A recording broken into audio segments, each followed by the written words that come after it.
ஏங்க அவர் இப்படி ஆயிட்டார் அப்படின்னா, அவர் ஒரு பிரச்சனைனால அவர் கவலைப்பட்டு இப்படி ஆயிட்டாருப்பா. கவலைப்பட்டு அவர் இறந்தே போயிட்டாருப்பா. இந்த அளவுக்கு அவருக்கு ஒரு அப்படின்னு சொல்லி எவ்வளோ விஷயம் நம்ம கேட்டிருப்போம். அப்போ இன்னைக்கு கவலை அப்படின்றது ஒரு மனுஷன கொல்ற அளவுக்கு ஒரு நோயா இருக்கிறது. அப்போ இன்னைக்கு அந்த கவலை என்ன பண்ணுதா எல்லாருடைய மனுஷனுடைய வாழ்க்கையிலும் வருது. ஆனா இயேசு சொல்றாரு, "அப்பா என்ன பண்ணு, உன்னுடைய பிரச்சனை எல்லாவற்றையும் நீ ஒன்றத்தையும் குறித்து என்ன பண்ணு, கவலைப்படாத. உன்னுடைய ஜெபத்தினால வேண்டுதலால் நீ எனக்கு என்ன பண்ணு தெரியப்படுத்துன்னு" பிலிப்பியர் 4 அதிகாரம் 6 வசனத்துல சொல்லப்பட்டிருக்கு.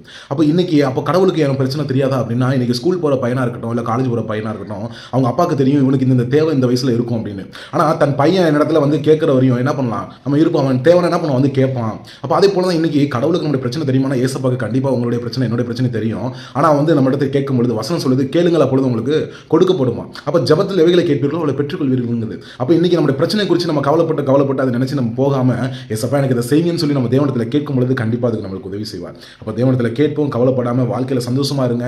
எப்பொழுதும் தேவனிடத்தில் சந்தோஷமா இருங்கன்னு சொல்லி வசனம் சொன்னது போலயே நம்ம தேவனிடத்தில் சந்தோஷம்